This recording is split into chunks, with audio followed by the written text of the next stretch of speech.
What's up with it, man? Polo Sports Talking Entertainment here again with another one. Be sure to hit that like button, subscribe to the channel if you're not a member, and also hit the notifications so that you're able to get each and every one of my videos, okay?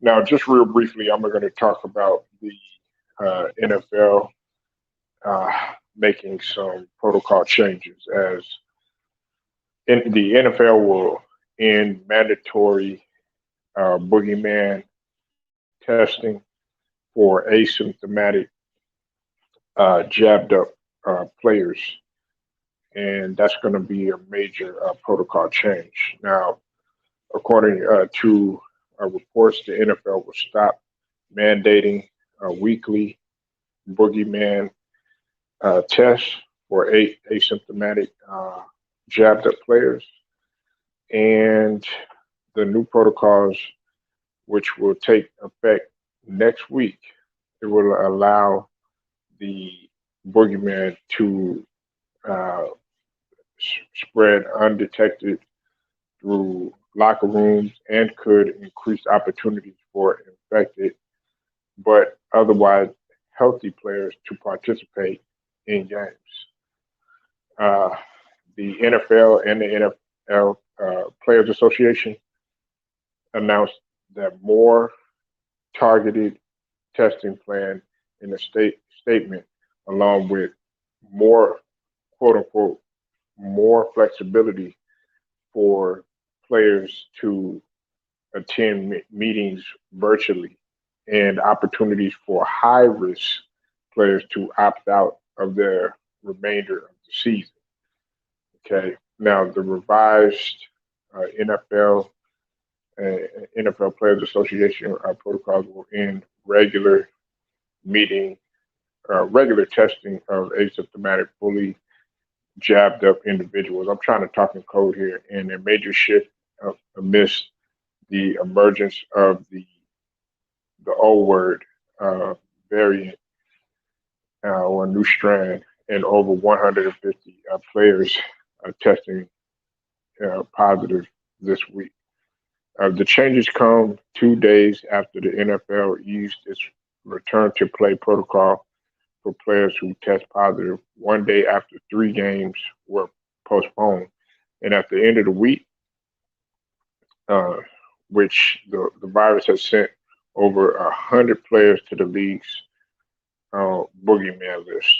Okay. Now, Roger Goodell did say in the memo that, quote, roughly 2/3 of the cases among NFL players and staff this week have been asymptomatic, while most of the remaining individuals have mild symptoms.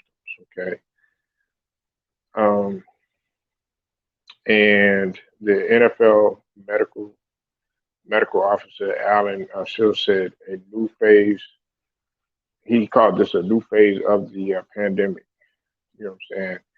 And he also said these new protocols will result in everyone in the NFL coming into contact with the boogeyman.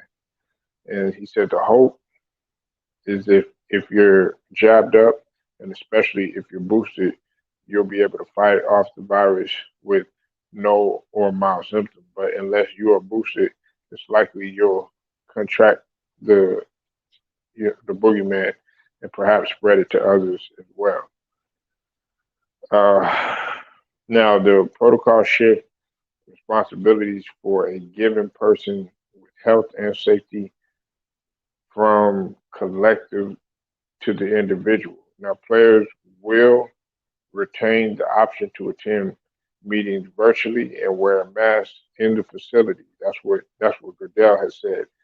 And players and their families will also be given access to daily testing.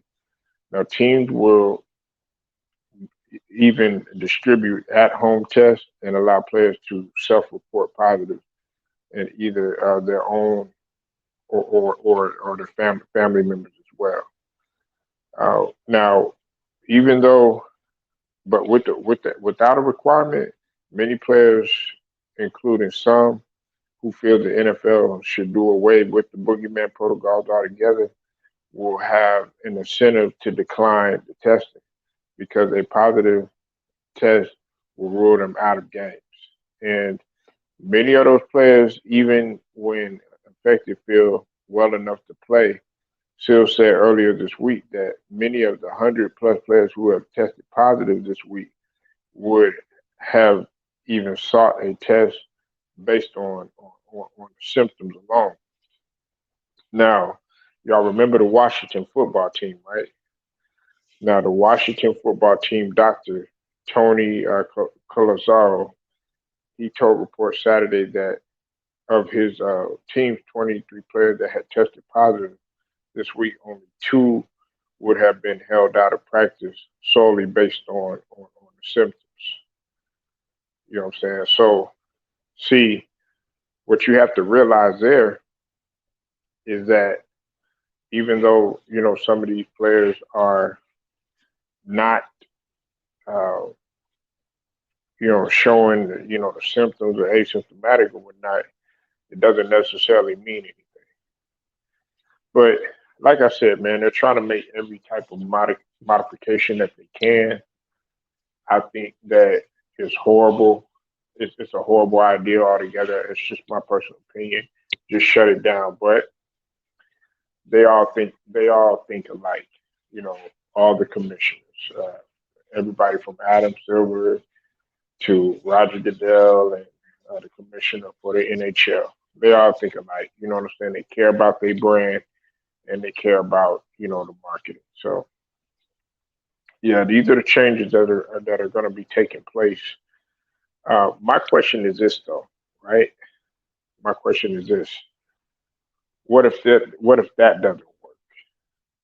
You know, because some of the experts have cautioned that although evidence among young, healthy, beat up people suggest little susceptibility to severe disease, it does not suggest zero risk. I've been saying that.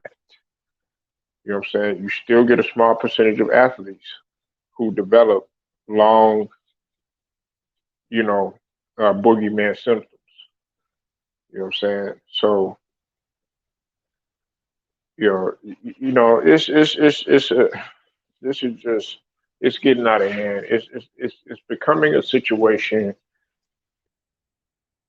I hate to say that we really don't have any control over. You know, so y'all let me know what you think, man. Leave your comments, like this video, share it, subscribe, and also hit the notification to tell us Polo Sports Talking ENT. I get at you later.